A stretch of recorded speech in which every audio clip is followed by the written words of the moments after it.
Antes, ya comenzando directamente la entrevista, para todos los oyentes, doctor Pablo Romero, cuéntenos quién es el doctor Pablo Romero y cuál ha sido su experiencia a lo largo de la trayectoria suya, doctor. Bienvenido. Ok, bueno, yo soy pedagogo, me dedico de tiempo completo a la educación. Soy consultor internacional en 10 países de América Latina, en todo lo que tiene que ver con el fortalecimiento de la calidad de la educación. Tengo numerosos, en las plataformas de Internet, tengo numerosos diplomados instalados, cursos virtuales sobre procesos de evaluación, creatividad, neurodidáctica, neurociencia y todo lo que tiene que ver con el emprendimiento en la educación. Es decir, no seguir repitiendo los autores del siglo XX, ya como que los hemos repetido demasiado. Estamos en el siglo XXI y esta generación es diferente. Esta generación de niños, adolescentes y jóvenes es muy diferente, entonces necesita profesionales de la educación muy diferentes.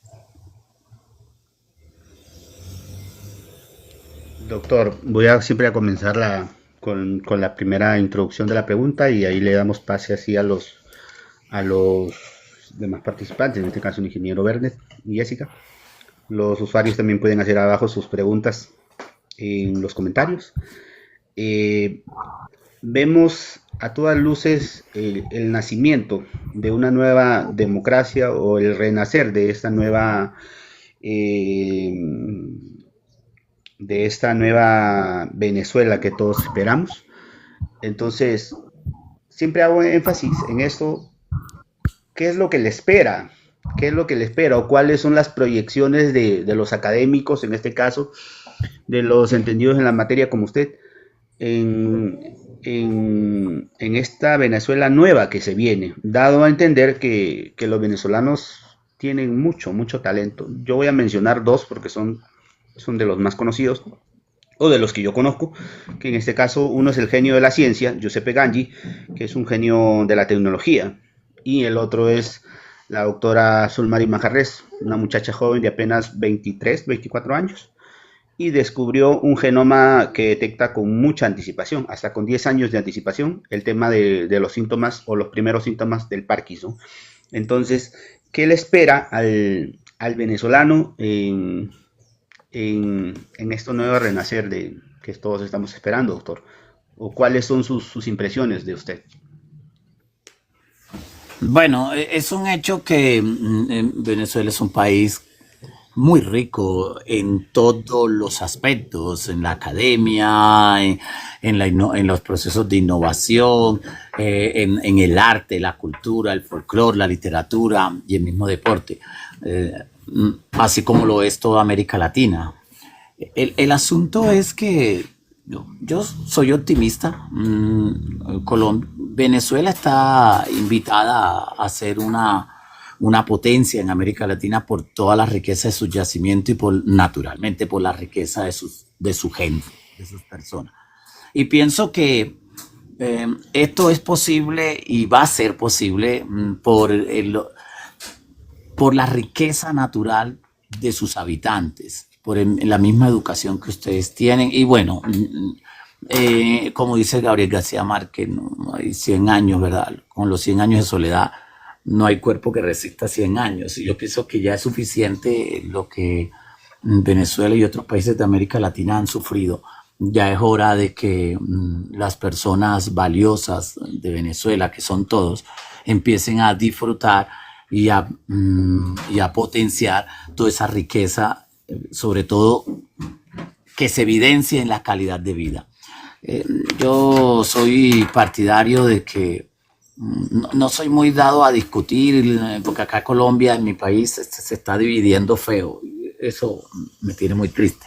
No soy partidario a meterme en discusiones políticas, pero sí soy un convencido de qué es lo que hay que hacer, no importa que una ideología sea de izquierda o de derecha, socialista, demócrata.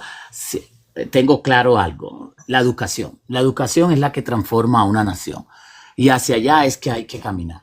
Mientras no se fortalezca, se cree conciencia en una educación crítica, no es posible. Por eso yo, por toda América Latina, Estoy creando conciencia en 4 pilares fundamentales: comprender, pensar, innovar y desarrollo humano. Así lo estoy exponiendo en mi canal de YouTube. Mi canal de YouTube se llama Pablo Romero Ibáñez, casualmente.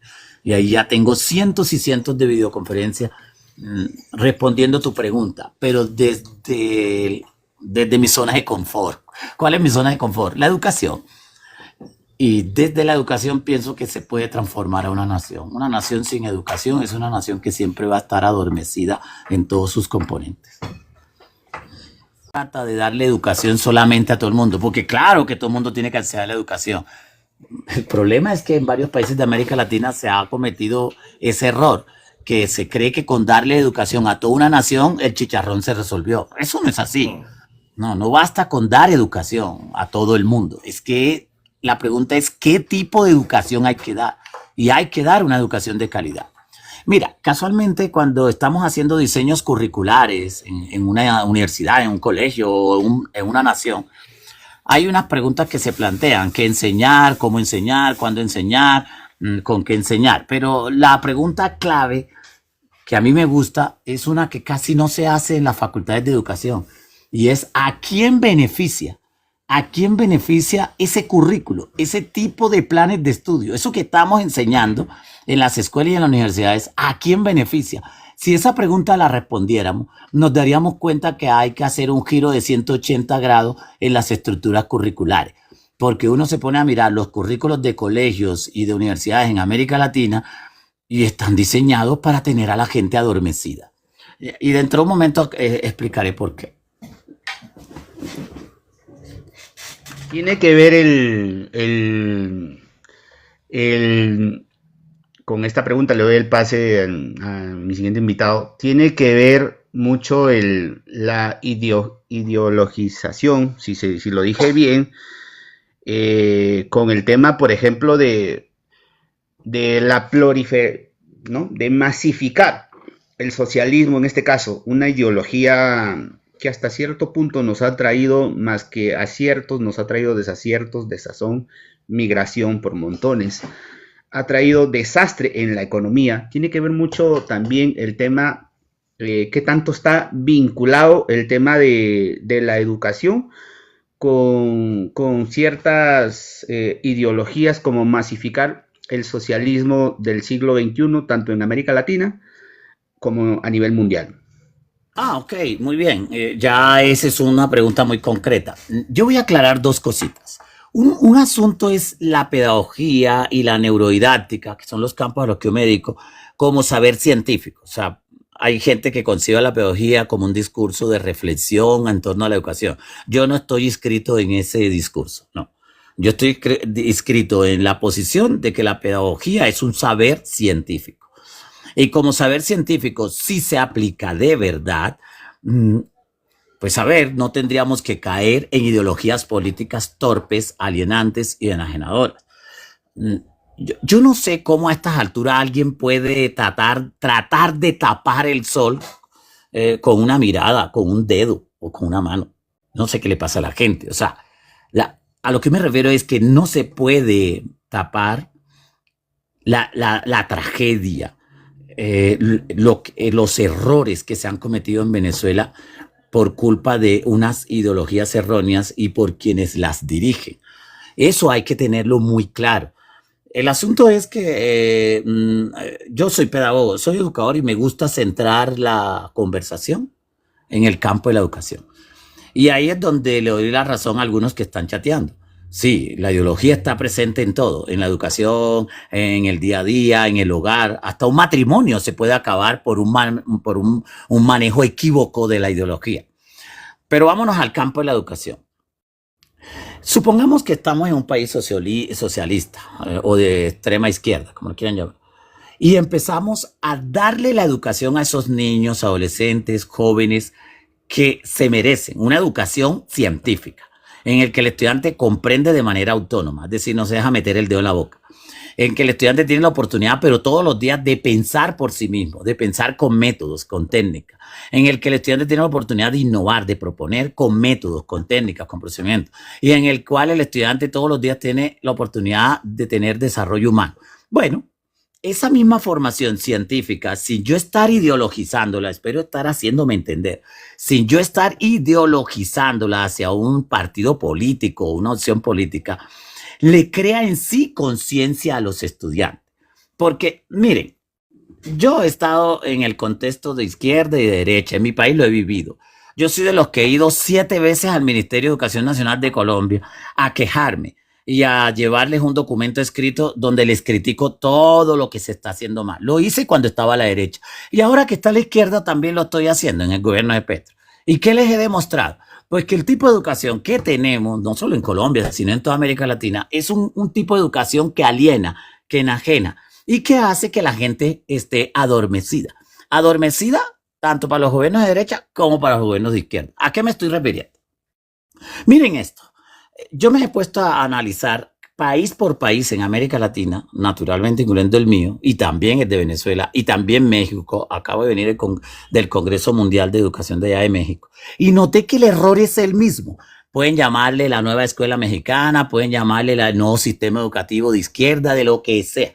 Aquí en Colombia, aquí en Venezuela, lo que sea, todos estamos cometiendo errores. Así que esto no es un problema de derecha ni de izquierda, es un problema de falta de compromiso y de decir, oye, ¿a quién está beneficiando las tonterías que estamos enseñando? Pues ¿a quién está beneficiando los currículos que tenemos?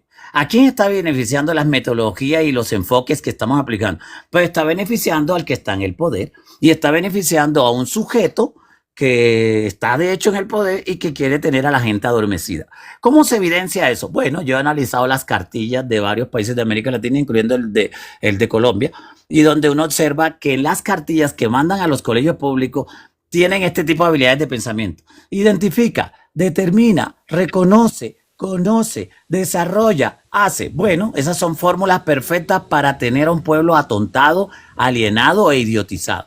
¿Y por qué no hay este tipo de habilidades de pensamiento en esas cartillas? Argumenta con evidencia, propone, innova, duda, cuestiona, refuta. ¿Sí ve que lo que estoy planteando va por encima de cualquier ideología?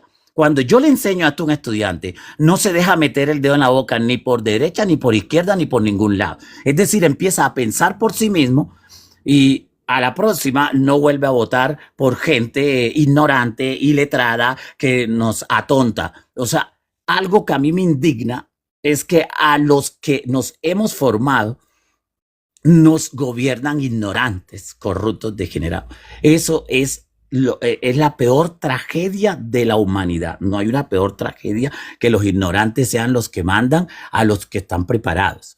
Eso es muy triste. Entonces, ¿qué pasa? Que en nuestros sistemas educativos de América Latina se metió desde el siglo XX, porque es que hay que mirar las raíces de este mal. Y desde los sistemas educativos se evidencian las raíces.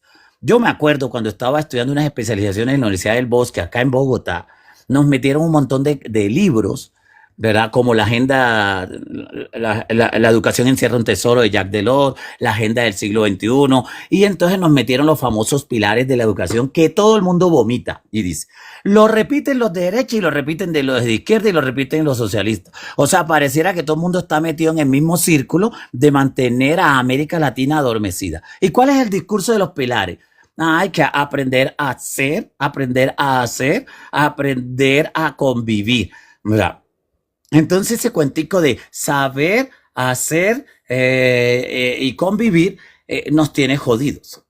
Y se deja por fuera ¿qué? Saber pensar, saber innovar. Dos saberes poderosos, potentes, se han dejado de manera explícita por fuera. Y eso tiene una intención, eso tiene una carga explícita. ¿De qué? De mantener adormecido a todo el continente. Si hay una persona en América Latina, pueden entrarse a internet, entrense a mi canal de YouTube, Pablo Romero Ibáñez, pueden meterse, o pueden meterse a más de 300 videoconferencias que tengo en la internet, y más de 157 libros que he publicado, y cientos de artículos en revistas indexadas de investigación, donde he podido demostrar, ¿verdad? Y donde naturalmente soy el que más ha divulgado el discurso de los 4 pilares, comprender, pensar, innovar, desarrollo humano. Van ustedes a notar que efectivamente el discurso del saber hacer, está metido en todos lados, en las comunidades religiosas, en las entidades privadas, en las entidades ateas, en el gobierno, en las universidades y en los colegios. Eso nos ha hecho daño y eso hace que los gobiernos de turno, que tienen a la gente doblegada y la tienen adormecida y empobrecida y alienada, se consoliden más y más y más. Así que soy un convencido de que una nación educada termina derribando los propios gobiernos corruptos e ignorantes. Pero una nación que no está educada, que no está formada para pensar, porque en todas las naciones hay gente que piensa, pero de a poquitas personas. O sea, necesitamos que toda la masa, es decir, que el 99.99% de las personas comprendan, piensen, duden, refuten, argumenten, innovan y sean excelentes seres humanos. Seguro tendríamos una mejor América Latina. De hecho, países como Finlandia, yo me recorrió todo el planeta Tierra para estudiar los mejores sistemas educativos del mundo, y en Finlandia, que noté, ellos tenían esas opciones, o poner jornada única o mejorar la infraestructura de sus colegios. No, ellos tomaron la opción de educar más a sus maestros, formarlos. Es mejor que un estudiante esté 5 horitas en clase con un científico de la educación, que lo ponga a pensar y a ser creativo y a ser mejor ser humano, a que esté 8 horas todos los días con una persona que lo está atontando y adormeciendo, repitiéndole lo mismo que está en los libros y en los textos. Tanto así que se ve hasta en las tesis de grado de las licenciaturas del siglo XXI. Entonces, sí, o sea, ¿en qué consisten los trabajos de grado? Repetir qué dijo Vygotsky, qué dijo Piaget, qué dijo De Crowley, qué dijo Howard Gardner, qué dijo Goleman, qué dijo Ferrer Guardia, qué dijo María Montessori. A toda esa gente se le quiere mucho, pero ya se murieron. Déjalos ya tranquilos, que descansen en paz. Hoy estamos ante una nueva generación. La generación de hoy, de niños, adolescentes y jóvenes, son visuales, audiovisuales, interactivos, digitales. Es una generación poderosa que necesita de un nuevo educador, de una nueva mamá y de un nuevo papá para sacar adelante una nación. Quiero darle el pase al ingeniero Roberto Bernet. Ingeniero, bienvenido. Buenas tardes, doctor Romero. Bueno, sé que estuvo en México en una exposición, unas presentaciones, y que fueron muy exitosas, muy exitosas. Los felicito. Sigue haciendo patrias en muchos lugares del mundo. En Venezuela sabemos que estamos digamos, en los dolores, en las contracciones de un parto que nos ha durado muchos años. Y tenemos una cosa que es importante, que María Corina y el mundo están claros en que uno de los pilares fundamentales para el desarrollo de la Venezuela que viene es la educación. Por eso es que ese proyecto tan bello que se llama Venezuela Tierra de Gracia, la educación es una de las cosas fundamentales. Ahora, también usted decía algo, y creo que después ya más o menos sé. Hay un libro que me gusta mucho y que es muy ilustrativo, de Oppenheimer, que es Crear o Morir, donde él simplemente demuestra que, bueno, por ejemplo, usted cuando dice Venezuela tiene recursos, tiene petróleo, tiene oro, tiene coltrán, agua, tierras, territorio, nada, absolutamente nada de eso va a servir o puede servir nada si nosotros no tenemos una población educada y preparada, porque hoy en día lo que produce es lo que está en la mente, la invención, la inventiva. Es por eso, lo dice Oppenheimer en su libro, que una franela, una camisa de esas Polo, marca Polo, las producen en Perú, en tu tierra, Alberto, y allí hacen la tela, cortan la camisa, la cosen, la ponen en el empaque ya con la etiqueta y le pagan $7 a quien la fabrica. Y en Estados Unidos o en el mundo vale $70 o $100. Entonces, ¿dónde está la ganancia? No es el que hizo el trabajo, no es el que produce la materia prima ni nada, sino es el que tiene la mente para la inventiva, para hacer la publicidad, para hacer el diseño. Y Venezuela no está exenta de eso. Por más petróleo, por más oro y por más coltrán y cosas que tengamos, si nosotros tenemos un país educado, no sirve. Ahora, sí me preocupa un poco. Hay un cambio importante en lo que es el programa de educación, pero no como programa, porque voy a insistir y voy a insistir en que usted participe en esto, en Venezuela, en este programa de educación, en lo que se aplique. Por lo menos en Carabobo, yo estoy seguro y le garantizo que va a estar allí. Y usted lo sabe porque ya lo hemos conversado. Pero como usted lo dijo, de nada sirve tener las aulas más bonitas con aire acondicionado, computadora, las sillas acolchadas de madera, cuando tienes delante un profesor que no está preparado para enseñar a esos estudiantes. Ese programa de Venezuela Tierra de Gracia, yo no sé, esta pregunta también adicional, doctor, si en algún lugar del mundo se está haciendo algo similar. Hay personas que lo ven como una especie de privatización de la educación. Yo diría que es un proceso distinto, porque es que, digamos, el Estado te garantiza la educación, pero no dándote la escuela con los pupitres, con los estudiantes, con los profesores, no. La escuela te va a dar un voucher y tú con ese, el Estado te va a dar un voucher por cada hijo, por decirlo, y con ese voucher, digamos, como dinero, vas a ir a escoger en dónde van a estudiar tus hijos. ¿Y dónde van a ir? ¿Cuáles son las opciones? Pues tendrá muchas, tendrá escuelas privadas, a lo mejor quedarán escuelas públicas, pero habrá escuelas que, por ejemplo, se le pueden entregar a profesores o a padres y representantes que se unen y hagan una escuela, y habrá una competencia para ver quién lo hace mejor. Creo que el estilo está bien, el programa, pero necesita un punto básico, importantísimo, que es ese que usted dice, doctor, que es el cómo hacemos para hacer ese cambio, en el cómo se enseña y en la forma en que se educa a los jóvenes, a los niños, al preescolar, hasta las universidades, porque esto incluye a las universidades. Bueno, ¿qué le parece esto que le estoy planteando, doctor Romero? Muy bien, y gracias por sus palabras. Pues yo soy un convencido de que en las naciones, sobre todo acá en América Latina, se debe dar un poco más de flexibilidad en los sistemas educativos, porque eso genera innovación. Yo que asesoro instituciones educativas en 10 países de América Latina, gracias a que en las instituciones que he ido permiten la innovación, hay flexibilidad curricular. Eso ha hecho que hagamos las transformaciones que hoy pues, nos han dado excelentes resultados. Disculpe que lo interrumpa, eso sí va a haber flexibilidad curricular. Muy bien, y es que la flexibilidad curricular es clave para generar todo este tipo de innovaciones educativas. Mire, seamos realistas, donde hay competencia surge la innovación y surge la calidad. Donde hay monopolio, es decir, que te imponen un solo sistema de cosas, llámese fábricas de X cosas, y solo hay una fábrica para hacer zapatos, pues nos toca ponernos a todos un zapato mediocre, porque al no tener competencia, pues él sabe que los haga feo, los haga como sea, igual se lo van a comprar, de mala, somos la única fábrica. Ese es el problema del monopolio. Pues igual pasa con la educación.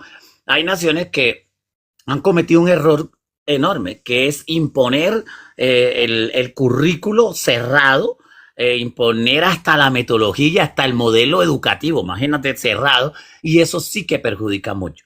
Pero en las naciones donde se dan unas orientaciones curriculares, porque hay que dar unas orientaciones mínimas, ¿verdad? Pero que se da la oportunidad de la flexibilización curricular y se da la libertad, pues son naciones que han salido con cosas muy buenas en materia de educación. Algo que a mí me gusta en mi país, de Colombia, es que en Colombia hay flexibilidad curricular, hay libertad curricular. Hay gente que no, porque vive atemorizada y viven en colegios oficiales y viven aterrados. Pero yo que me muevo por colegios públicos y privados he podido ver la libertad que hay, y la libertad genera gran innovación. Por ejemplo, hay unos colegios que yo asesoro acá en Colombia donde se da robótica, donde a los muchachitos desde primaria se les está enseñando inteligencia artificial, a diferencia de otros colegios que lo prohibieron. Pero imagínate una nación que dice, no, es que nos enteramos que hay un país en Europa que prohibió la inteligencia artificial, entonces hagámoslo, que ese es un error que cometemos en América Latina. Nos encanta estar repitiendo lo que vemos en otro lado en vez de nosotros hacer nuestras propias propuestas. Entonces, acá, por ejemplo, un asesor se le ocurrió prohibir en 23 colegios el uso de tecnología, el uso de inteligencia artificial. Y lo peor es que no solo se lo prohibieron a los pobres muchachitos, sino que también se lo prohibieron a los profesores. O sea, qué atrevimiento. O sea, decirle a un adulto, hey, mientras esté aquí en el colegio no puedes usar celular, no puedes usar tecnología, no puedes usar IA. Eso es una falta de respeto hacia un adulto, hacia un profesional. En cambio, ¿qué he hecho yo? Mira lo que he hecho. ¿Cuál es mi propuesta? Lunes, miércoles y viernes. Lunes, cero tecnología. Miércoles, cero tecnología, cero IA. Viernes, cero tecnología, cero IA. Para que el muchachito tenga la oportunidad de trabajar con lápiz y papel y cuaderno y pensar con su cerebro y con sus manos y con su cuerpo. Aprenda a escribir un ensayo, aprenda a escribir una relatoría, aprenda a hacer un análisis, aprenda a debatir, aprenda a exponer sin la mediación de las tecnologías y la IA. Pero el martes llega a administrar de manera inteligente las tecnologías y la IA, y el jueves también llega a manejar y a aprender a manejar la IA y las tecnologías de manera inteligente, lo que hace que ese muchachito aprenda a trabajar sin tecnología, sin IA, y aprenda a sacarle el mayor jugo y el mayor provecho a las tecnologías y a la IA. Tanto así que yo soy un convencido de los resultados que estamos obteniendo, que encontramos un colegio vecino cerca de donde teníamos este plan piloto, porque son como unos, hasta ahora tenemos 132 colegios con estos planes pilotos, y en los 132 ha sido exitoso el rollo. Y le aplicamos los 4 pilares. Todos los días en clase el profesor trabaja actividades para que el muchacho comprenda de manera autónoma, sin la ayuda y la explicación del profesor. Actividades para que piense, actividades para que proponga, sea creativo, y actividades para que aprenda a ser mejor ser humano. Eso se llama desarrollo humano. Pero ¿qué pasa? Tenemos unos muchachitos de quinto de primaria que escriben ensayo, aprendieron a escribir ensayo con el potencial de la IA y la tecnología y con las orientaciones del profesor. Aprendieron a escribir el ensayo sin la IA. Luego el martes le pidieron a la IA que lo haga, pero de una manera de debate, donde le piden a la IA que la IA le devuelva 10 preguntas y el estudiante responde las 10 preguntas.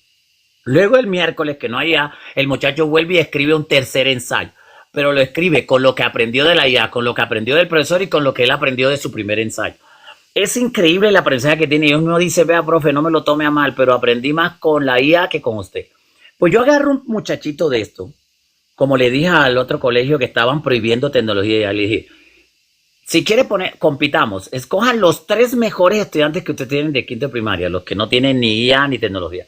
Y nosotros escogemos los 3 peores. Si quiere, vengan y ustedes los escogen. Miren la planilla de calificación y escojan los 3 peores del de nosotros, y ustedes escojan los 3 mejores. Es increíble cómo los 3 estudiantes con peores resultados académicos le dieron 3 vueltas a los 3 mejores del colegio donde están prohibiendo IA y tecnología.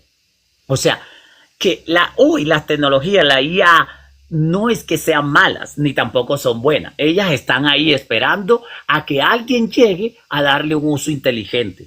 Entonces, errores que se están cometiendo hoy en América Latina: prohibir radicalmente la inteligencia artificial y la IA y las tecnologías. Otro error: poner a esos niños desde pequeños todos los días a manejar tecnología ya es otro error. O sea, es importante saber que los niños aprendan cuándo manejar la IA, la tecnología, cuándo no, y que sepan cómo manejarla y cómo interactuar con ella, y que agarren la tecnología y la IA y la inteligencia artificial como su empleada, como su secretaria, pero nunca como la gerente. Y eso, si nosotros no se lo enseñamos, los que nos llamamos profesionales de la educación, a ver, ¿quién lo va a hacer? ¡Ay! Lo va a hacer el vecino, lo va a hacer un delincuente, lo va a hacer un degenerado. Lo que nosotros los educadores no hagamos, lo van a enseñar degenerado. Y tengo un enojo en Caracol, RCN, en las noticias de Colombia, en los canales de televisión y radio, están entrevistando a unos rectores y a unos supuestos académicos, que los pongo en comillas, prohibiendo la inteligencia artificial, prohibiendo la tecnología. Yo quisiera saber en qué siglo estamos viviendo. Se nos está olvidando que estamos en el siglo XXI y las tecnologías y la IA y su avance ya no lo detiene nadie. Llegó para quedarse. Y los países que prohíban el uso de tecnología y de IA, les va a tocar meterse toda la población debajo de la cama. Y las naciones que eduquen en el manejo inteligente de la IA y la tecnología son las que se van a adueñar del planeta Tierra. Porque veamos a China.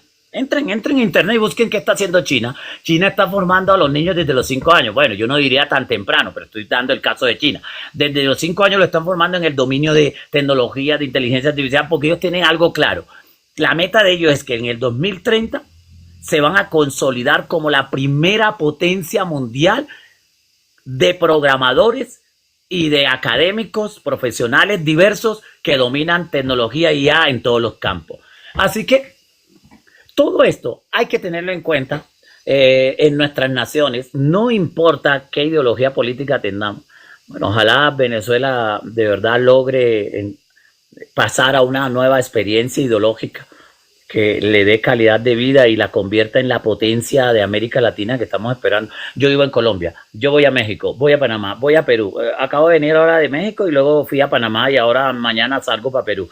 Y en todos los países pregunto, y siempre me dicen, no, Venezuela es la llamada a ser la potencia número uno de América Latina. Oye, los académicos en todos los países me lo dicen, Pablo, es que es Venezuela, no cabe duda. Venezuela está llamada a ser esa potencia.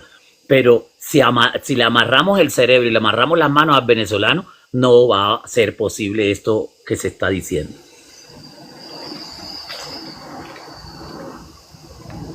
Tiene que ver mucho también, doctor, con el tema de la pragmatización o el tema de la formalización, entre comillas, que ya viene hace muchos años del tema de las ideologías de izquierda o la masificación, vuelvo y repito, del socialismo o del falso socialismo del siglo XXI.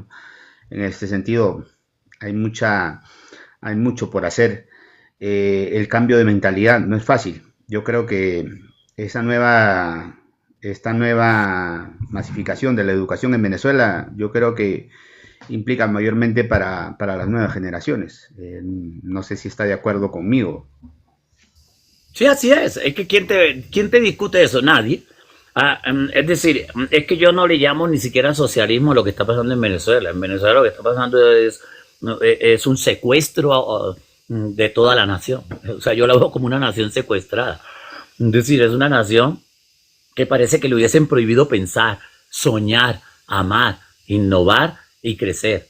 Por eso te digo, ahora que haya una libertad de expresión verdadera, que se pueda opinar y no lo linchen a uno por opinar, que se pueda experimentar, investigar, aportar, invertir.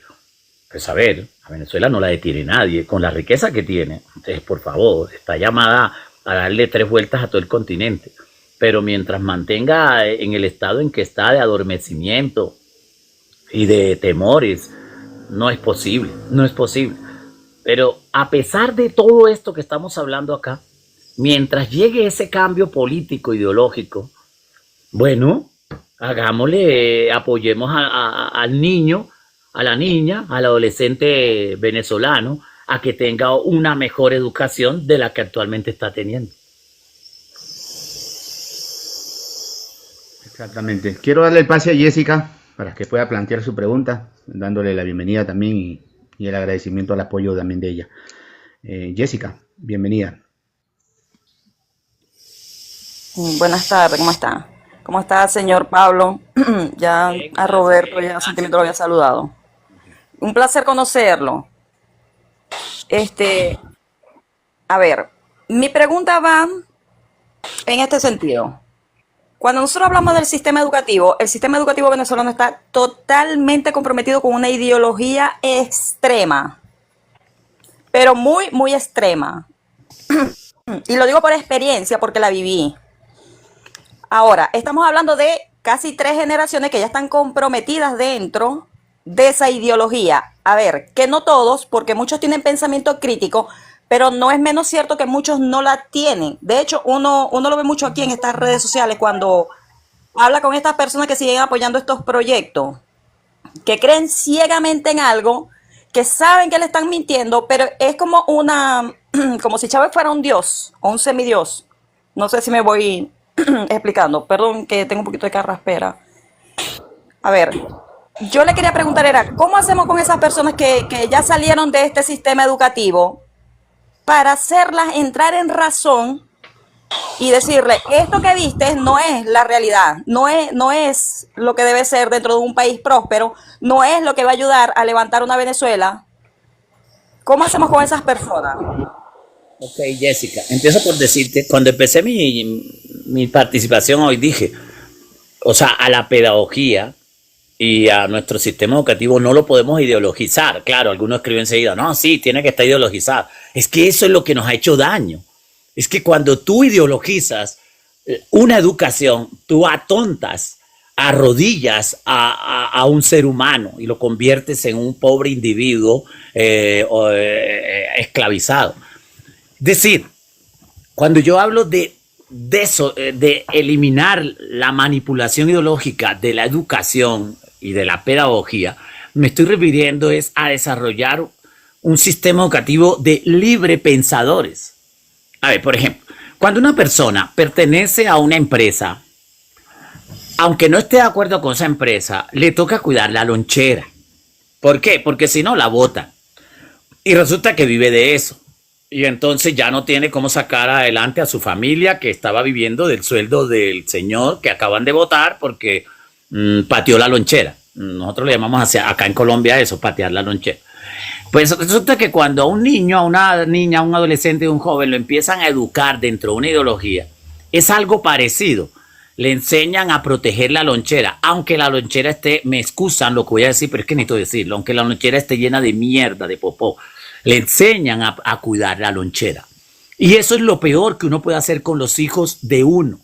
Así jamás eduqué a mis hijos así. Mi esposa es pedagoga, yo soy pedagogo, y les está hablando una persona que ya terminó su trabajo. Yo terminé mi trabajo como padre de familia con éxito. Además de ser pedagogo, yo no tengo rabo de paja. No me pasa lo de los psicólogos que le han salido algunos hijos malos, o algunos pedagogos, o algunos psicólogos que los hijos le salen mal. No, los hijos no salen malos ni buenos. Uno hace con los hijos lo que a uno le da la gana. Si uno quiere que sean librepensadores, eso serán. Si uno quiere que sean bobos, bobos serán. Es decir, ya hoy está demostrado, hay autores como Yuval Harari, el del libro Homo Deus, Hombre Dios, de animales a dioses. O sea, Yuval Harari ha demostrado sobradamente que uno puede hacer con los hijos lo que uno quiera. Él da esta analogía. El ser humano surge del seno materno como el vidrio sale del horno. Recién salió del horno, lo puedes estirar, lo puedes arrugar, lo puedes moldear, puedes hacer con el vidrio lo que quieras. Punto y coma. Esta es la razón, dice Harari, por la cual podemos hacer de nuestros hijos lo que querramos. Bueno, teniendo en cuenta tu pregunta, nosotros, si tenemos un sistema educativo ideologizado, sea de derecha o de izquierda, pero está ideologizado, es un torpe sistema educativo que en vez de educar, porque ¿qué es educar? Es emancipar, es liberar. En vez de educar, lo que se hace es un proceso de esclavización y de enajenamiento, de ideologización, de atontamiento. De una persona así ya no sirve ni para ser buen deportista, ni para ser artista, ni para ser escritor, ni para ser... O sea, es como destruir todo el potencial de una nación. Una persona con miedo permanente es una persona que sus estructuras cognitivas se le bloquean, toda estructura glandular, neuronal, se bloquea y su sinapsis se empobrece. Entonces, ¿qué sucede?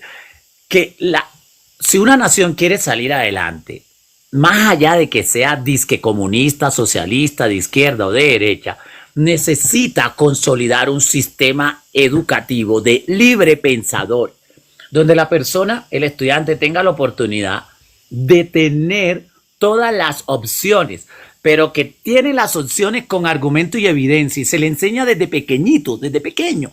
Se le enseña a no escuchar palabras bonitas y argumentos bien elaborados, bonitos, sin evidencia. Es decir, desde pequeño, si él escucha que alguien lo está tratando como de engañar, porque hay gente que habla muy bonito y te embolata.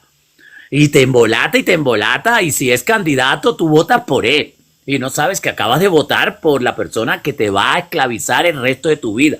¿Por qué? Porque escuchaste palabras bonitas, bien elaboradas, bien diseñadas, bien concatenadas. Pero como nunca le pediste evidencias, pruebas, toma lo tuyo, ahí lo tienes.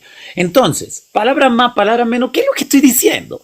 Que necesitamos construir sistemas educativos en Venezuela, en Colombia, en América Latina, en México, en todo el continente, que formen seres humanos con argumentos y evidencias. Argumentos y evidencia. Es decir, un niño que lo educas así, jamás le meten el dedo en la boca. Siempre va a ser un muchachito que va a ser un sujeto pensante, va a llegar a ser un gran científico en su campo, como lo logré con mis 3 hijos. Todos los 3 son excelentes seres humanos y son científicos, directores de empresas a nivel mundial. Y eso lo logró mi esposa, que es pedagoga, y yo, con lo que estoy exponiendo. 4 pilares hay que enseñarle a un ser humano todos los días. Comprenda por sí mismo. No deje que le explique nada. Lea, lea, lea. Y si tiene que leer 10 veces lo mismo, léalo, pero esfuércese por entender por sí mismo. Porque esa vaina de estar explicando, masticando por otro, esa vaina sí que hace daño. Ya entendió por sí mismo, ahora sí, se ganó el derecho a pensar. Pero no se ponga a opinar, no se ponga a criticar, no se ponga a juzgar, no se ponga a analizar si usted ni siquiera ha entendido. Y eso es lo que le pasa a esta generación hoy. Es decir, tenemos millones de personas que quieren criticar, quieren opinar sin haber entendido. Miren, ustedes entran a mi canal de YouTube y hay gente que ve lo que estoy exponiendo y dice, ya lo quisiera ver en un salón de clase. Claro, como está cómodo ahí de conferencista y la gente no sabe que yo he estado por más de 30 años en salones de clase con niños, con adolescentes, con jóvenes y que me he ganado todos los premios en mi país de mejor profesor de Colombia. Claro, la gente habla sin saber. O sea, dice, ya lo quisiera ver en un salón de clase. O sea, uno antes de juzgar, de opinar, ¿qué tiene que hacer? Preguntar, indagar, comprender. Y eso hay que enseñárselo a nuestros hijos desde pequeños. Y nunca más volverían a votar por un candidato ignorante, por un iletrado, por una persona que no tiene los estudios suficientes. Nunca más votarían por alguien que está solo haciendo promesas, promesas, promesas. Muéstreme la evidencia. A ver, ¿usted qué ha logrado para decir eso? No, yo no lo he logrado, pero con usted lo voy a lograr. A mí no me vas a meter el dedo en la boca. Yo sé que estoy dando malas noticias. Estoy dando la mala noticia de que tenemos en América Latina millones de personas que votan por mentirosos, corruptos, degenerados, que engañan, pero no preguntamos por las evidencias. Entonces, comprender, pensar, innovar y desarrollo humano todos los días en nuestros hijos y en nuestros estudiantes. Y no importa que Venezuela siga por ahora en este sistema que yo quisiera que ya saliera de ahí porque es como estar en un fango político. Mientras sale, démosle esto que estoy planteando a nuestros niños. Así sea escondida, así sea estratégicamente, pero démoselo. Y entonces habremos construido una nueva generación que liberará con propiedad a Venezuela. Ojalá se dé ahora con la coyuntura de Estados Unidos y Venezuela, pero si no se da por ahora, nos va a tocar llenarnos de paciencia a educar una nueva generación que sea capaz de liberarse a sí misma. Para la sociedad venezolana pedirle paciencia a veces es un poco confuso. Doctor, dada la elocuencia de usted, desde la primera vez que lo pude escuchar, usted es muy pragmático, usted es muy directo a la hora de vertir sus opiniones. Se habla del formalismo a través de la educación, quiere decir, usted lo acaba de decir, de usar las palabras que todos quieren escuchar, ¿no? El formalismo de la parte del discurso agradable, ¿no? Que guste o que convenza. Y está la parte coloquial, donde usas palabras el mismo concepto, pero con palabras más directas. Entonces, ¿cómo se puede usar a través de la educación? Se usa el formalismo para quedar bien ante los demás, lo que hacen muchos políticos y muchas personas en general, o se usa el lenguaje coloquial para tratar de ser lo más sincero posible, doctor. Bueno, yo tengo una manera de hablar única y es que soy directo, tú lo acabas de decir. Es decir, no sé si sea formal o no sea formal, no me preocupa eso, me preocupa decir la verdad. Te estás hablando con una persona que ya tiene 2 infartos. En la primera tuve muerte súbita, en la segunda, bueno, otra vez no me morí, pero quedé con 5 mallas en el corazón. Y aún así viajo por el mundo entero como si no tuviera nada. Pero después de un infarto, que uno se haya muerto, uno cambia. Y tomé la decisión radical de decir la verdad. ¿Verdad? Decir la verdad. Decir la verdad. Y lo que he estado exponiendo es la verdad. Que no importa que un país sea de izquierda o de derecha, si crea un sistema educativo de libre pensadores, donde le enseña a la gente a entender por sí misma, a leer múltiples opciones y referentes y no quedarse solo con una verdad, porque lo que tenemos son pedacitos de verdad. Enseñarle a una persona a que piense por sí misma, a que dude, a que confronte, a que critique, a que analice, a que no coma entero, a que sea creativa, ese es el innovar, y a que sea un ser humano que no dañe a otros, sino que vino a este mundo a construir vida. A ver, eso es lo que tenemos que hacer. Con la ideología política que tiene Venezuela no se está haciendo. Actualmente con lo que está pasando en Colombia tampoco se está haciendo. Entonces ahí es donde uno dice, esto tiene que cambiar.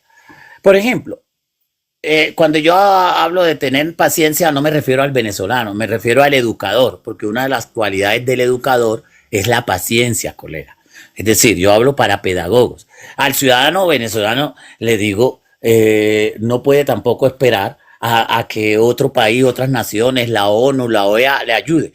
A mí me gustaría, si tú me lo preguntas a mí, con la mano en el corazón y en la razón, a mí me gustaría que estas organizaciones sirvan para algo, porque no sirven para nada. Ya, a mí me gustaría que realmente organismos como la OEA y la ONU dijesen, hombre, hay más que suficientes evidencias, vamos a tenderle la mano a Venezuela, pero no lo están haciendo. Entonces, y además el que está de acuerdo con la opresión en Venezuela viene y dice, hay que dejar que el pueblo venezolano resuelva su propio problema. Ay, eso es como decir, hay que dejar que el que está jodido lo sigan jodiendo. Ya, yo lo tengo claro, yo lo sé. Ya, pero si tú me lo preguntas a mí, yo no estoy de acuerdo con eso. No estoy de acuerdo con las personas que dicen que a Venezuela hay que dejarla sola, porque estás dejando a un pueblo que no está armado, que no tiene el poder en la mano y que le toca, por más que salga a la calle, lo van a maltratar y a asesinar o meter preso y a torturar. Entonces, es injusto esos políticos que tú lo ves, son presidentes de América Latina, dicen cosas como esta, como las que acabo de decir. A mí me duele en el alma cuando escucho a un gobernante, a un presidente que dice eso, que hay que dejar que cada pueblo resuelva sus problemas. Eso es como decir, hay que dejar que lo sigan violando. Es como cuando un padrastro está violando permanentemente a una niña de 6 años de edad. Y el vecino dice, no, no te metas, hay que dejar que esa familia resuelva su problema. Es lo mismo. Ve, lo igual estoy en desacuerdo en que las organizaciones mundiales no le tiendan la mano a un país como Venezuela. Eso yo lo tengo claro. Pero la pregunta es, mientras estos vienen a apoyarme, a ayudarme, mientras estas organizaciones me tienden la mano, yo como venezolano, ¿qué debo hacer? Ahí es donde viene mi intervención. O sea, mientras me ayudan, ¿no? Que deberían ayudarme, pero no me están ayudando. Mientras me ayudan, me toca nadar, aunque no sepa nadar, chapolear con las piernas, con la oreja, con los brazos y salirme del charco. Me estoy haciendo entender. O sea, mientras me ayudan, a mí me toca hacer algo. Y entonces, como educador, como experto en educación, o sea, yo no soy experto en política, ni en deporte, ni en culinaria, gastronomía, por eso no hablo de eso. He aprendido a no hablar de lo que no soy experto. Yo soy experto en educación. Y he triunfado con mis hijos, con los colegios que asesoro, las universidades que asesoro, los institutos técnicos y tecnológicos, los tengo uno arriba, volando. Esa es mi experticia. Y desde mi experticia doy mi consejo. ¿Cuál es mi consejo? Mejoremos el sistema educativo actual. No, pero el gobierno no lo permite. Si yo estuviera, lo haría a escondida porque lo hice en Colombia. Hice un montón de cosas en un colegio público en el cual era un triste profesor. Logré convencer a los profesores, a la rectora y al coordinador que no le hiciéramos caso a Secretaría de Educación de Bogotá ni al ministerio. Y logramos sacar adelante ese colegio público. O sea, que no enseñamos las tonterías que nos decían que enseñáramos. Nada. Hicimos una renovación curricular de contenido de metodología atrevidamente. Entonces, yo sé que es desobedecer. Entonces, si yo viviera en Venezuela, yo me las ingeniaría como educador a desobedecer y a darle una mejor educación a mis hijos y a mis estudiantes en la escuela. Ahora pasa eso a las empresas, al servicio de transporte, el servicio de comunicaciones. Me estoy haciendo entender. O sea, cada uno tiene que poner de su grano de arena mientras llega alguien de afuera a tenderme la mano. Vuelvo y repito, sí debería llegar alguien de afuera. Ay, pero ¿y qué hacemos? Solo amenazan, que ya llega, que ya viene. Yo sé que eso suena alentador y esperanzador, pero mientras llega lo que va a llegar, que ojalá llegue la ayuda de afuera, pues a cada venezolano le toca poner de su parte, así sea escondida y con el riesgo de que lo pillen, ¿no? Le toca poner de su grano de arena, porque aunque uno lo pillen y lo maten, uno habrá muerto con la cabeza en alto. Vea, doctor, usted mencionó la ONU y la OEA. De hecho, hoy día hice un comentario en X. Le respondí tanto al presidente Edmundo González, con todo respeto, de cual le mandamos muchos cariños y muchos afectos, esperando que muy pronto verlo asumir la presidencia de Venezuela. Y muy respetuosamente manifesté mi punto de vista, que para mí me parecía absurdo, dando un contexto muy directo, absurdo y muy estúpido, por decirlo de manera, los comentarios y los 26º, cuartos, quintos comunicados de la ONU y de la OEA condenando que los derechos humanos y tal por cual y tanta letra, papel muerto, asientos calentados y a la luz de los hechos, doctor, no se hace absolutamente nada con el tema de Venezuela. O sea, vemos una inercia total en cuanto a esas organizaciones, en cuanto a estos pseudolíderes. Entonces, mi pregunta va en la siguiente, y le doy espacio también a mis invitados,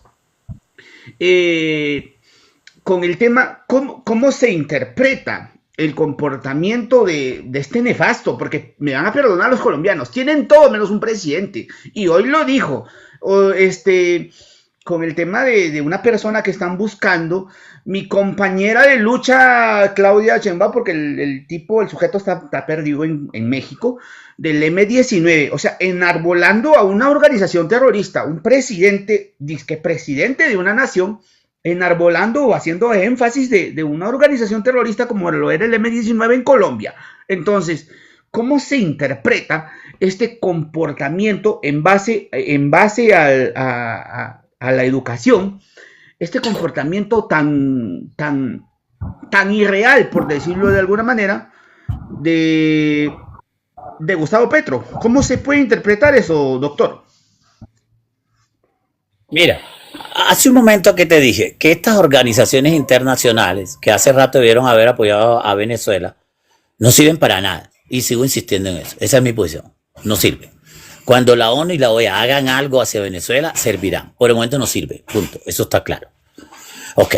Lo otro, en cuanto a lo de Petro, eso ya acá está más que cuestionado. Mira que acá, si tú vienes a Venezuela, perdón, a Colombia, si llegas a Colombia vas a ver que hay una conciencia ya creada. O sea, es decir, ya hay un país, hay una nación que tiene muy claro los errores que este señor ha cometido y sigue cometiendo. Y yo sé que viene un año que se llama 2026, vienen unas elecciones. Las elecciones hablarán si somos ignorantes, retrógrados, adormecidos, alienados o somos sujetos pensantes. Próximo año lo sabremos. Incluso son elecciones que van a tener auditoría porque hay una ventaja que tiene Colombia que no tuvo Venezuela. Colombia tiene el retrovisor de ustedes. O sea, Colombia tiene el retrovisor de Venezuela y ahora tiene su propia experiencia, su propio retrovisor. Por lo tanto, el próximo año la nación va a hablar. ¿Y tú qué crees? Que acá en Colombia todos los días no nos reímos de las tonterías y las estupideces que dicen nuestros gobernantes, nuestros políticos. Todos los días nos reímos y se le sacan memes y tonterías. O sea, el colombiano medianamente pensante es consciente de todas las estupideces que estos gobernantes dicen a diario. Acá somos conscientes de eso y ya vienen unas elecciones. Si Colombia, con el retrovisor de Venezuela, con la experiencia de Venezuela y con la propia experiencia que tuvo, quiere seguir adormecida y cometiendo los mismos errores, bueno, apague y vámonos. Pero si tú me lo preguntas a mí, pienso que no. Pienso que ya fue suficiente, ya se probó suficiente medicina y el próximo año ya será una nueva realidad. Y en parte hay que agradecerle a Venezuela porque ese retrovisor nos ha ayudado mucho. Perfecto. Yo no sé si el ingeniero Bernet iba a hacer una pregunta, te le pase a Jessica. Jessica, adelante. Yo quería primero hacer un comentario con respecto a algo que dijo él que me parece bastante importante. No solo estos presidentes que dicen que Venezuela tiene que resolver sus problemas solo, o sea, como que solo es un problema de Venezuela cuando sabemos que no. Que esto es un problema que se multiplique porque Venezuela precisamente es encargado de multiplicar este problema. Por ejemplo, el apoyo de Venezuela en las elecciones de Petro, el injerencismo que ha tenido Venezuela con todos estos presidentes de izquierda. Entonces, más allá de hacer la vista gorda, porque bueno, es un problema de ellos, creo que está bastante equivocado el continente en ese sentido, porque es un problema del continente. Pero yo le quería preguntar, por ejemplo, por esta parte de la educación, que obvio, si salimos de la educación meramente escolar, pero no nos vamos a una realidad que también vive Venezuela, que es los medios de comunicación secuestrados. A ver, que muchas personas se sientan a ver los medios de comunicación para informarse, pero obviamente en Venezuela se malinforma. Por eso es que este tipo de gobierno generalmente siempre lo primero que hace es tomar los medios de comunicación. Es decir, en Venezuela difícilmente una persona pueda salir de esta ideología, o sea, ver algo diferente.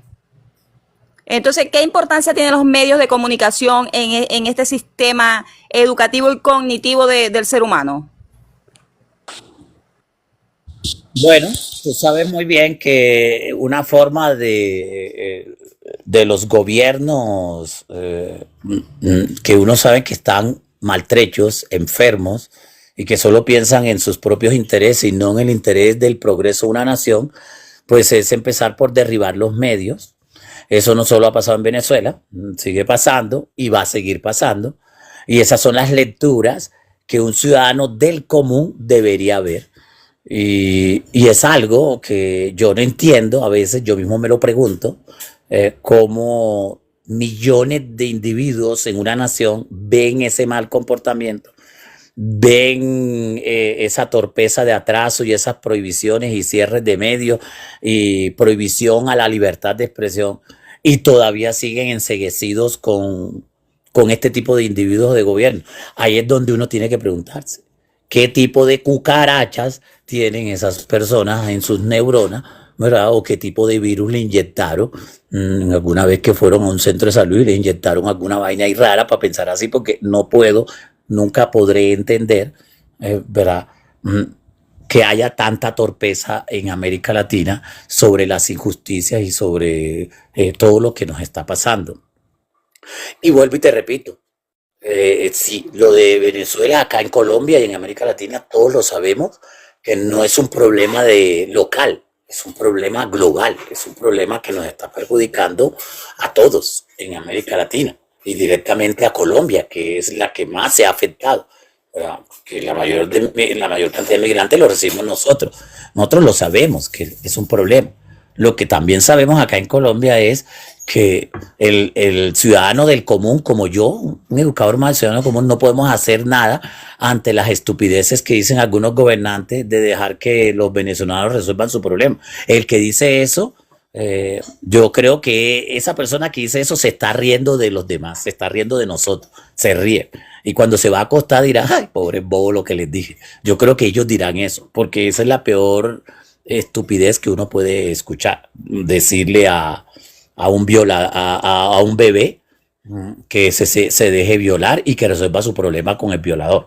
Eso es lo que se le está diciendo a Venezuela. O sea que estamos de acuerdo en que Venezuela necesita que le tiendan la mano. Ojalá y se dé esta coyuntura actual con los Estados Unidos, pero yo soy un poco pesimista, lo lamento decirlo, pero ¿qué vamos a hacer? Ojalá.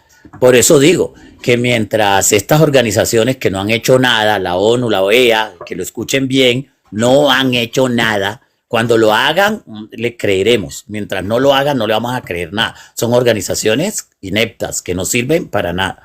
Mientras estas organizaciones hacen algo, nosotros, los ciudadanos del común, no nos podemos quedar con los brazos cruzados. Vuelvo y lo digo. Cada uno de nosotros tiene que poner un granito de arena y hacer algo. En el caso nuestro, si me está escuchando algún educador, un profesor, su granito de arena no es salir a la calle a gritar porque lo cogen y le hacen su daño. No, su granito de arena es crearle conciencia a los estudiantes sin cultivarle resentimiento social. No, crearle la conciencia de que se puede tener una mejor nación y de que hay las formas de tener una mejor nación y enseñarle métodos, herramientas y estrategias para que piensen mejor. Pero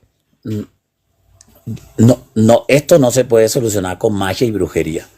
Mientras llegan las ayudas de afuera, eso sí, los que se dedican a los medios de comunicación, pues crear conciencia a través de estos medios, o hacer una invitación masiva a que todos nos unamos, a que todos colaboremos, porque es como la educación. ¿Quién educa? Uno no educa, ni ninguno de ustedes individualmente. ¿Quién educa? El medio. ¿Y qué hace que una nación se revolucione por completo? Pues el medio, no una persona. Es decir, que este es un trabajo que tenemos que hacerlo en doble vía. Cada uno desde su profesión, desde su oficio, desde su labor, y a la vez convocando a otros y a otros y a otros para que masivamente podamos hacer esa revolución que no nos están ayudando los de afuera. Me refiero a Venezuela, que realmente es un dolor que llevo aquí dentro de mi ser, porque yo tengo familia en Venezuela, amigos en Venezuela, o sea, es que somos dos países muy hermanos. Colombia y Venezuela son países muy hermanos. Es raro encontrar un colombiano que no tenga un conocido en Venezuela o un venezolano que no tenga un conocido en Colombia. Eso es muy raro, es decir, porque somos países muy hermanos. Somos hermanos, pero no nos hemos tendido la mano. Antes tenemos un presidente que quiere escoger el ejército para que vaya a ayudar al ejército de Venezuela a seguir oprimiendo a Venezuela. Eso es triste, eso es duro, eso no se hace. Perfecto, doctor. Ya para ir cerrando el programa, yo creo que ha sido muy, muy didáctico y muy pedagógico también, para quienes lo han podido entender. Le voy a dar el pase a Jessica por segunda vez, y ya para ir cerrando. Expectativas sobre el nuevo gobierno del presidente Edmundo González y María Corina Machado, y realidad que ya todos las conocemos sobre el régimen actual. Jessica, y palabras finales. No, bueno, por tener grandes expectativas es que, por ejemplo, por lo menos yo particularmente me he mantenido en esta lucha durante tanto tiempo. No solo tengo expectativa, tengo la firme convicción de que se va a hacer un buen trabajo.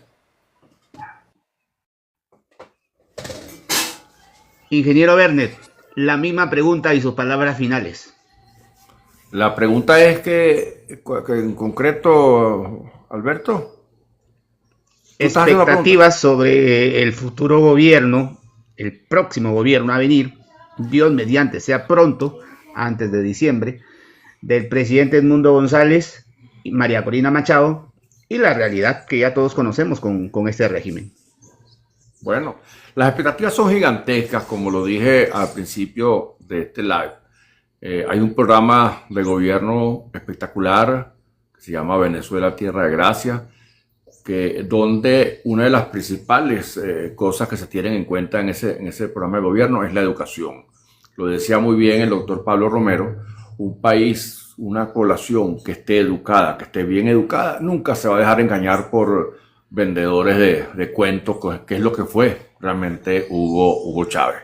Hay una diferencia, por cierto, entre lo que se vivió, por ejemplo, en Colombia, o que se está viviendo en Colombia, que afortunadamente, yo estoy seguro también, como dice el doctor Romero, eso en el 2026 van a salir de ese loco, por decirlo menos, y en otros países. El problema es que el problema de Venezuela fue el petróleo, porque el petróleo en buenas manos puede hacer mucho, puede hacer en educación, puede hacer en justicia, puede hacer en desarrollo, pero el petróleo en malas manos, como fue desde el 1999 con Hugo Chávez, fue utilizado esos recursos para ideologizar no solo en Venezuela, sino en América, inclusive en otros países del mundo. Pero ustedes agarran, por ejemplo, en un pueblo, en una ciudad, alguien se gana la lotería, y aunque sea el bobo del pueblo, todo el mundo empieza a decir, si empieza a repartir plata, que el bobo es inteligente, que es simpático, que es buen mozo, hasta que se le acaba la plata y la gente empieza a decir que es un bobo también otra vez. Hugo Chávez fue un bobo con plata. Ese no era carismático, ese no era inteligente, ese no convenció a nadie, porque en Venezuela el socialismo no consiguió, realmente jamás consiguió tierra abonada o un territorio abonado para vendernos el socialismo a los venezolanos. Los venezolanos lo que quisieron fue otra cosa, un reparto, que es lo que vivieron con Hugo Chávez, un reparto del botín, de un pedacito para todos y unos pocos que se cogieron ese botín y se lo repartieron y se lo siguen repartiendo. Pero lo maravilloso de esto es que estoy seguro que, a pesar de todos los problemas de educación, el venezolano, a golpe, con hambre, con problemas de salud, con todas estas cosas, problemas eléctricos, problemas de inflación, aprendió que ese no es el camino, que el único camino para crear y para hacer un país es la educación, es el trabajo, es el orden. Y por eso el país volteó hacia otro lado, no hacia ese lado de esos liderazgos entre comillas que proponían cosas similares. En algunos casos vi políticos venezolanos proponiendo que se volvieran las misiones leyes, cuando las misiones eventualmente serían en cualquier país un tema para mitigar un problema X hasta que se da una solución de raíz. No convertir la vagabundería, no convertir el reparto sin trabajo a las personas, porque eso no beneficia nunca, ni siquiera el que recibe eso lo beneficia, y lo estamos viendo en un hecho. Por otro lado, lo que comentaba el doctor, ustedes de los organismos internacionales y los países, respetar ¿cómo que dicen? Los países, la autodeterminación de los pueblos. Por favor, ¿qué más autodeterminación del pueblo de Venezuela o de los ciudadanos de Venezuela que lo que hicieron el 28 de julio? ¿Qué más determinación que el 22 de octubre, que la gente quiso una candidata que era María Corina Machado y también le negaron eso? Eso es ir en contra de la autodeterminación de los venezolanos. Y lo del 28 de julio, que afortunadamente quedó plasmado en todas esas actas que están, por cierto, guardadas a buen resguardo en el Banco Central del Perú. Entonces, mira, de verdad que no quisiera salirme mucho del tema, que es el tema que creo que nos atañe hoy, que es el Venezuela Tierra de Gracia, y hablando del tema educativo. Como lo dije antes, viene un nuevo sistema educativo, un sistema educativo que está enfocado, como lo dijo de alguna manera el doctor Romero, en la competencia, en esa competencia que se puede generar donde el Estado no tenga que tener ese poco de maestros empleados y tenerse que ocuparse de las escuelas, de los maestros, no, un Estado que se ocupa simplemente de pagar la educación a los padres, darle un voucher para que el padre escoja por libre albedrío a la escuela que va, y que también, como dijo también hace un rato el doctor Romero, que haya libertad de cátedra, libertad de tener unos pensum educativos. No es lo mismo educar a un muchacho en Valencia que un muchacho en Bejuma. No es lo mismo jamás hacer eso. Y entonces, pues debemos de tener esa flexibilidad. Vuelvo y les repito, el cambio en Venezuela es inevitable. Lo que antes parecía imposible, ahora es inevitable. Vamos hacia la nueva Venezuela, hacia la Venezuela del progreso, pero sobre todo hacia la Venezuela de educación. Doctor Romero, muchísimas gracias de nuevo por su tiempo de hoy.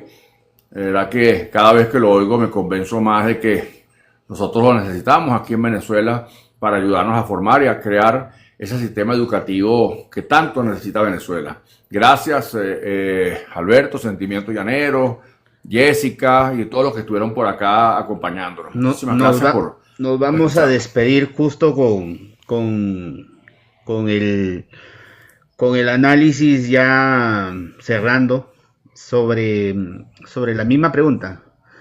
¿Cuáles son las expectativas bajo el concepto del doctor Pablo Romero sobre María Corina, sobre el presidente Edmundo González, sobre este nuevo renacer en América Latina, dando pie al posible cambio, y esperemos que sea inminente en Colombia también, con este inefable y nefasto Gustavo Petro? ¿Cuáles son esas expectativas en base a la parte pedagógica, doctor Pablo Romero? Bueno, son infinitas, porque si no tenemos fe en un nuevo sistema de gobierno, pues apague y vámonos, y tocaría resignarse al anterior. O sea, yo estoy convencido que con María Corina, ¿verdad?, y el mundo, se vienen cosas muy buenas para Venezuela, tanto en la educación como en el campo empresarial, como en las exportaciones, las importaciones, el libre mercado, el libre comercio, la innovación, la industria, el despliegue de la nación. Wow, o sea, se vienen cosas realmente muy buenas. Y desde el campo de la educación, yo sé que va a haber una renovación en las infraestructuras de las instituciones educativas, una implementación en las tecnologías, la inteligencia artificial, la robótica, la calidad de los docentes, una renovación en la reingeniería y reeducación de los maestros. O sea, realmente pienso que una vez que ellos lleguen, viene una revolución educativa, industrial, empresarial, comunicativa de Venezuela hacia el mundo. Doctor Pablo Romero, nuevamente agradeciéndole por por su tiempo valioso estar aquí, agradeciéndole nuevamente por tomarse un poco de su tiempo para compartir con nosotros en una plataforma no muy asidua a usted. Agradeciéndole también al ingeniero Roberto Bernet, a Jessica, a todos los que estuvieron aquí presentes. Seguir el hilo conductor en este nuevo encauce de una democracia parcial, porque ni siquiera va a ser una democracia plena. Hay mucho trabajo por hacer.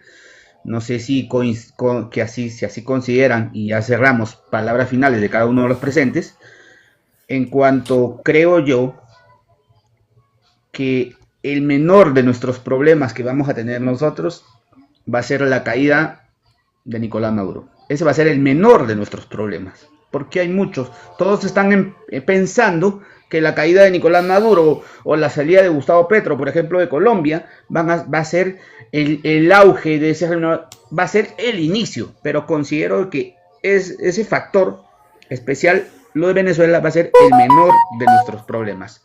Palabras finales, Jessica, y vamos cerrando. Ay, mi amor, disculpa que te interrumpí ahorita. No, que no me había despedido ahorita porque tenía muy mala señal, por eso cerré el micrófono. Señor Romero, un placer gigante haberlo conocido. Roberto, como siempre, mi amor, feliz de compartir espacio, sentimiento, gracias por el espacio. Y yo quería terminar con un pensamiento que el otro día vi por ahí que decía, yendo a esto de lo que es el pensamiento crítico, que es tan importante, ¿no? Dice, si usted agarra a una persona sin criterio y lo junta con unos perritos, al tiempo va a ladrar. De ahí la importancia de tener el criterio, de ser personas con criterio. Me despido. Gracias por todo. Vale. Ingeniero Bernet, sus palabras finales para ir cerrando este programa tan elocuente, tan didáctico, por decirlo de alguna manera, con un gran invitado como el doctor Pablo Romero. Bueno, realmente yo más o menos pensaba que había ya cerrado con mi intervención anterior. Reitero mi agradecimiento al doctor Pablo Romero, a ti, Alberto, por siempre estar pendiente de Venezuela. Vas a ser un venezolano honorífico pronto cuando te recibamos aquí en Venezuela a celebrar la libertad de este país que tanto ha luchado por esa libertad.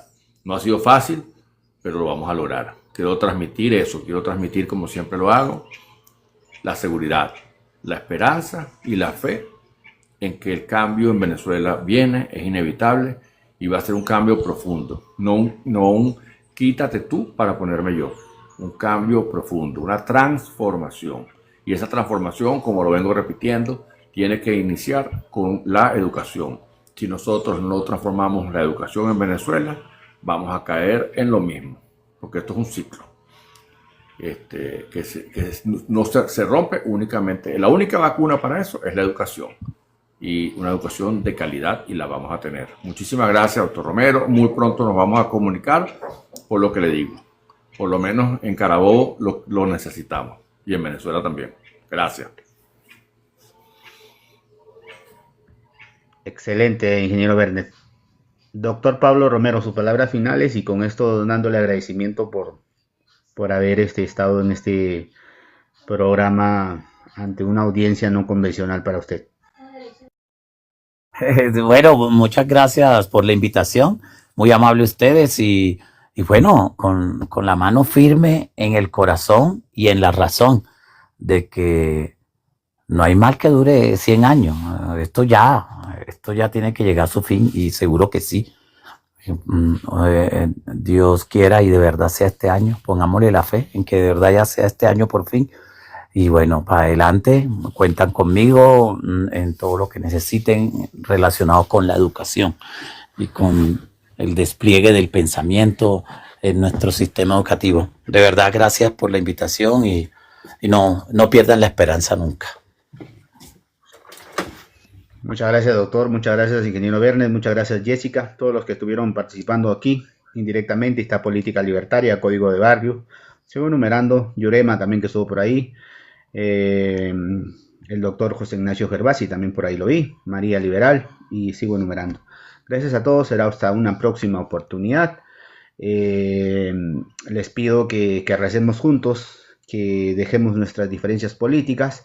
Las ideologías no se miden en cuanto a un pensar distinto. Las ideologías se miden en cuanto a cuánto o mucho podemos dejar nuestras diferencias, esas divergencias que nos han separado por años. Entonces, cuánto mucho nosotros podemos dejar esas diferencias personales y empezamos a construir, no a través de personalismo, sino a través de sociedades, a través del eje central, que es toda una democracia parcial, porque siempre van a haber fallas, hasta en las mejores familias hay problemas. Entonces, pero siempre hay que llegar a un punto medio para nosotros poder corregir y poder construir, porque de eso se trata. Se trata de construir esta nueva democracia, se trata de ayudar al nuevo gobierno, se trata de hacer crecer bajo los cimientos una nueva libertad, una nueva independencia en esa Venezuela, tierra de gracia que todos añoramos. Entonces, dicho esto, no tengo nada más que decir, más que agradecerles a todos ustedes por estar presentes. Evoquémonos siempre en que el tema central no son los problemas personales de sentimiento, de Jessica, del ingeniero Bernet, del doctor Pablo Romero o de cada uno de los presentes, sino el eje central, el tema central o la problemática central es Venezuela, cómo tratar de quitar el expansismo o la expansión del socialismo del siglo XXI, que ha sido un pretexto de pseudolíderes para tratar de perpetuarse en el poder. Llegan bajo los brazos de los estamentos democráticos y al final lo que hacen es perpetuarse en el poder. Dicho esto, nos despedimos. Ingeniero Bernet, usted sabe que es bien querido, se le quiere mucho, hay mucha amistad, mucho respeto.